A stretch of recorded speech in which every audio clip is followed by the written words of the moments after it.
तो स्टूडेंट्स, आज आपसे हम बात करेंगे एक बिल्कुल मुख्तलिफ टॉपिक पे।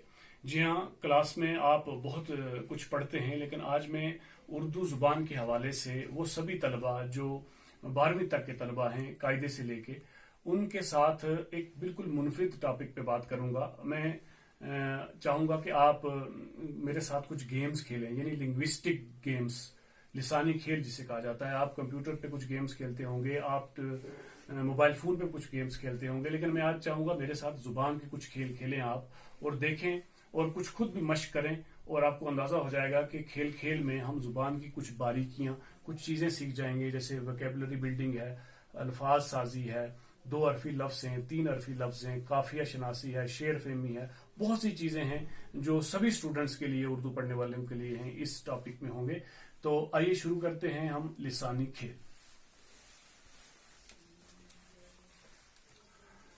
तो डियर स्टूडेंट्स, पहला खेल जो लिसानी खेल है उसका नाम है पहचानिए। इस खेल में आप देख रहे होंगे कि कुछ बॉक्स बने हुए हैं यहाँ, और बॉक्स में अलग अलग कुछ खाने हैं और कुछ लफ्ज मैंने यहाँ पे लिखे हुए हैं। अब आप देखेंगे ये खेल क्या है, इसका नाम है पहचानिए।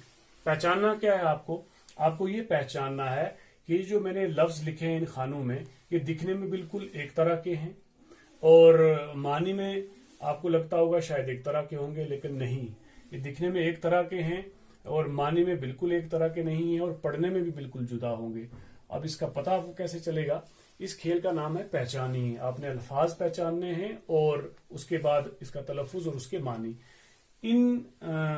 इस खेल की ये कुछ चाबियां हैं, ये जेर जबर पेश, जिन्हें हम हरकत भी कहते हैं, ये निशान है कुछ। ये चाबियां हम इन अल्फाज पे लगाएंगे और ये लफ्ज जो है वो बोलना शुरू हो जाएंगे, लफ्ज खुलना शुरू हो जाएंगे, और अपने मानी भी जो है वो देना शुरू हो जाएंगे। तो बच्चों, ये पता लगाने के लिए कि कौन सा मानी किस लफ्ज का है, उस निशान को तलाश करना होगा। तो बच्चों, ये पता लगाने के लिए कि कौन सा मानी किस लफ्ज का है, उस निशान को तलाश करना होगा। जो निशान हमने ये ऊपर दिए हैं, गोया ये निशान एराब है, एक तरह की कुंजी भी इन्हें कह लीजिए, जिससे ये लफ्ज खुलेंगे। तो पहले शुरू करते हैं। मैं पहले लफ्ज से शुरू करता हूं। निशान पड़ा तो लफ्ज बोल पड़ा गल, इसी तरह से बन गया गिल, और ये हो गया गुल। अब गल लफ्ज जो है वो इस जबर से इसका तलफ्फुज हमें मालूम हुआ कि ये गल है, जिसके मानी गल सड़ जाने के हैं। गिल मिट्टी के मानी है, और गुल फूल को भी कहा जाता है, और गुल बुझाने को भी हम कहते हैं। इसी तरह से लफ्ज आएगा, ये जो आप देख रहे हैं एक जैसे लफ्ज हैं, लेकिन हरकतों से आप इसी तरह से आप पहचानेंगे इसको।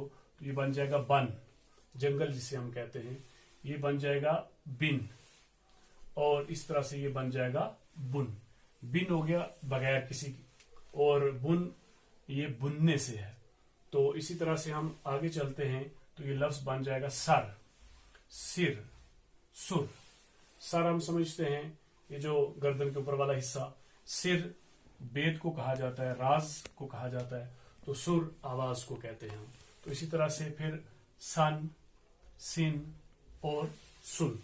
और ये सन जो है लफ्ज, ये पहला इसके मानी है साल के, और सिन उम्र को हम कहते हैं, और इस तरह से जो सुन है बेहिस्सो बेहरकत चीज कोई हो। तो इस तरह से हम आप देख सकते हैं कि ये जो लफ्ज हैं इनके ऊपर हरकत पड़ी बच्चों। तो इससे आपको इन अल्फाज का तलफ्फुज भी पता चला, इनके मानी भी पता चले कि ये बिल्कुल दिखने में एक जैसे हैं, लेकिन ये मानी भी अलग है और इनका तलफ्फुज भी अलग है। पहचानिए खेल था, खेल नंबर 1। तो इससे आपने क्या पहचाना? अल्फाज को पहचाना। अब आपकी मशक के लिए, आपकी प्रैक्टिस के लिए कुछ लफ्ज मैंने यहाँ लिखे हैं। जरा सोचें ये क्या हो सकता है और ये क्या लफ्ज हो सकते हैं। इस पे आप गौर करेंगे तो यही कुंजियां लगाएंगे तो लफ्ज खुलना शुरू हो जाएंगे। तो आप सोच रहे हैं, जरा सोचिए, गौर करिए। चलिए मैं बता देता हूं आपको, तब तक आपने गौर किया होगा। इस तरह के और से लफ्ज भी ला के आप खुद घर में मश्क कर सकते हैं। तो हम इसी तरह से तल, तिल और तुल, इसी तरह से खल और खिल और खुल। तल तलना से है, तिल खाल जिसे अंग्रेजी में मोल भी कहा जाता है, तुल और तोलने से है, खल जिसे भूसा हम कहते हैं जो जानवरों के लिए, और खिल खिलने से है, और खुल खुलने से है। तो आपने देखा इस खेल में आपने बहुत से नए लफ्ज सीखे اور ان کے معنی سیکھیں اور زیر زبر پیش جنہیں حرکات کہا جاتا ہے ان کا صحیح استعمال کر کے ہم زبان کی کچھ باریکیاں سیکھ سکتے ہیں.